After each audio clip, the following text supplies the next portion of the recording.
So the rude revolution has begun, and however long or short it's going to be, it has started off with a win, and a massive one at that. A 5-2 victory for Manchester United in the Carabao Cup to see them into the quarter-final draw, taking place pretty much as soon as I've finished recording this video. But how good was the performance, and is this a sign of what's to come for Manchester United going forward?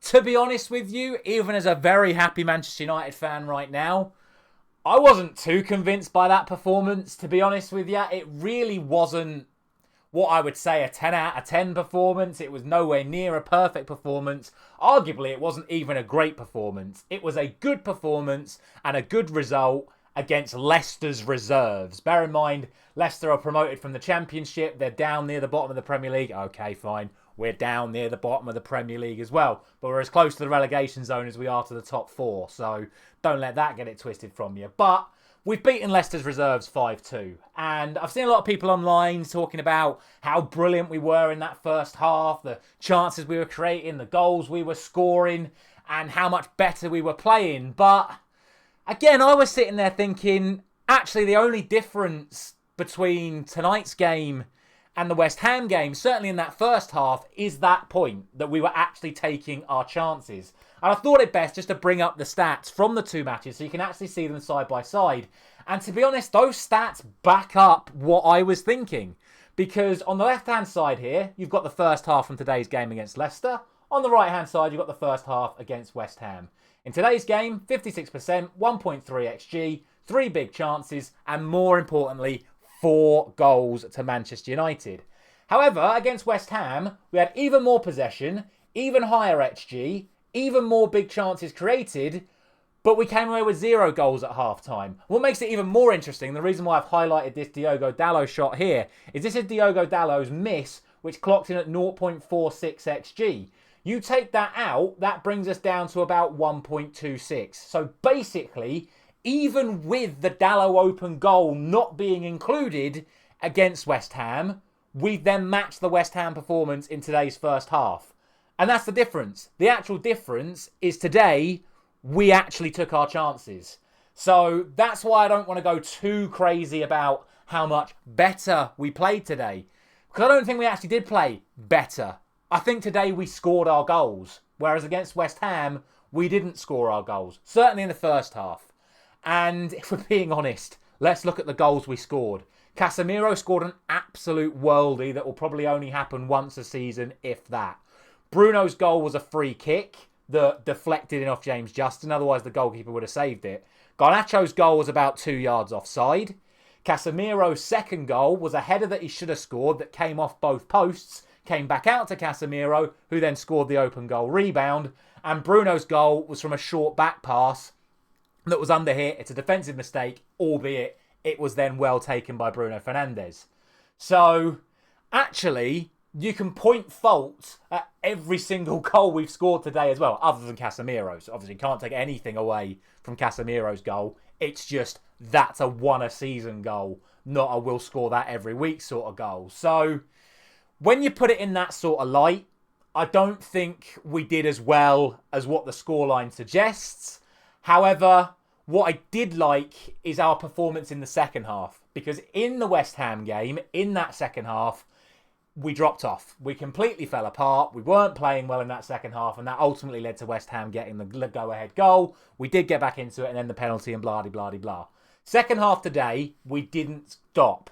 We just carried on where we picked off. We played well in the first half. We played well in the second half. We got the result. Also, we didn't defend very well today either.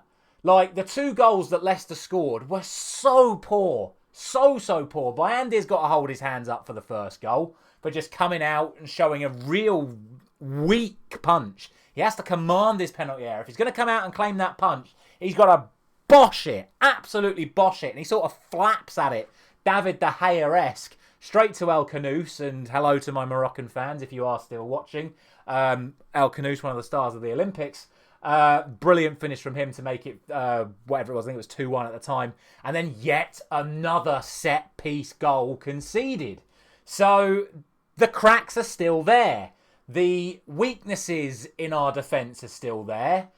And the quality of our goal scoring chances arguably still aren't there because there are big issues with all the goals we scored today.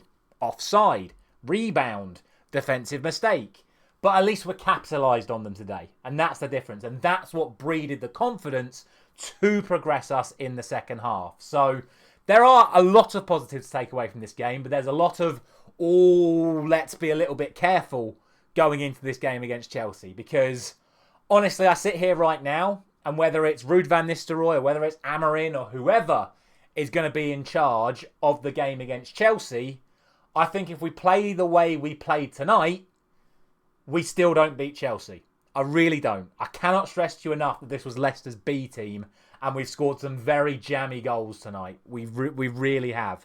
So I'm erring on the side of caution. I'm a very, very happy Manchester United fan that have progressed in the competition. Some of the youngsters managed to get themselves onto the pitch tonight. Players have scored goals. Bruno's off the mark. Garnacho continued his goal-scoring form. Casemiro was fantastic. I feel like I should mention that as well, by the way. I'm talking about the overall team performance probably not being as good as the stats would suggest, but there were some individual performances today that were absolutely fantastic, especially the midfield three. Casemiro was player of the match for me. He was immense. Ugarte in midfield next to him was immense. As a partnership, they complemented each other perfectly. We keep talking about how Casemiro gets too isolated when he's playing in holding midfield on his own, or Ugarte gets too isolated when he's got someone like Christian Eriksen next to him. No matter who it is. I think Eriksen's having a brilliant season, but he's not someone who should be sitting deep. Today, it was Casemiro and Ugarte. So rather than basically either of them trying to cover for Eriksen not being there, they were covering each other. And by covering each other, they each respectively had to do less, which meant they each respectively could then do more on the ball. And I think that definitely needs to be a partnership that we need to look at. Obviously, I think the idea going forward is that Casemiro transitions into Mainu, and it's Mainu and Ugarte that play in that midfield as the partnership. But to be honest, if Casemiro puts in the sort of performance we saw from him tonight, I have no issue with him carrying on in there. He's still only 32. He's not, he's not over the hill yet. I know the whole Jamie Carragher, when the football leaves you, leave the football, blah, blah, blah, blah, blah. But the Casemiro we signed was present again tonight.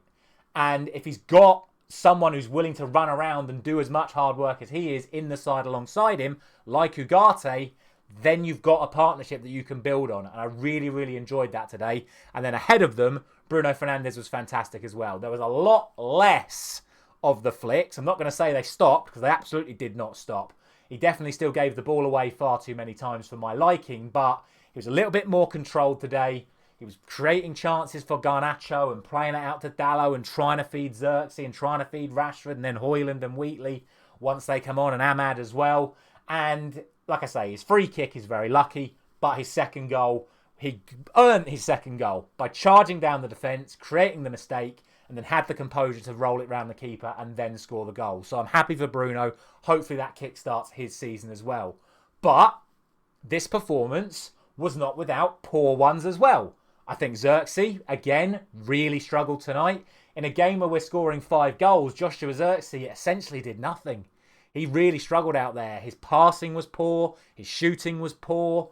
His chance creation, just sort of when he actually got in the attacking third, trying to feed other people, that was poor. That's why I'll keep that separate from his actual passing. When I say his passing was poor, that was when he was dropping into midfield, trying to play it out wide. They was giving the ball away there. Then when we actually got it in the final third, he was giving it away there as well. I think Rashford was poor. I think Lindelof was poor. And I think you can point at Lindelof on both of the goals, really, for not doing enough to get the ball away before the actual eventual mistakes actually happened. I think he was getting run around a little bit tonight. And I think Martinez and De Ligt have to do a lot of covering for him. Obviously, when we go into this new sort of Amorim, if it's going to be 3 at the back, I think Lindelof's probably going to be your last choice. I think it would be Yoro, De Ligt and Martinez. Then you got Maguire and Evans before you've then got Lindelof. So I don't think you'll have to worry too much about him. I've already spoken about Bayandir. Made 2 good saves, but was also at fault for a goal as well. So all in all, I'm obviously very happy with the result. I'm very happy with the win. I'm happy for Van Nistelrooy because I think he needed a performance and a result like today to just sort of appease the fans and keep them level-headed going into the game against Chelsea and with the prospect of a new manager coming in. But, again, err on the side of caution. This performance was not as amazing as people are making it out to be. The goals were incredibly lucky at times tonight, and the defending wasn't quite up to the sort of standards I think we would expect from a Manchester United defence. But it's 5-2, it's progression in the Carabao Cup, it's confidence to a lot of those players that have been struggling for goals this season, and it's momentum going into the game against Chelsea at the weekend. Let me know your thoughts down in the comment section below. Thank you very much for watching as always. I'll see you very soon.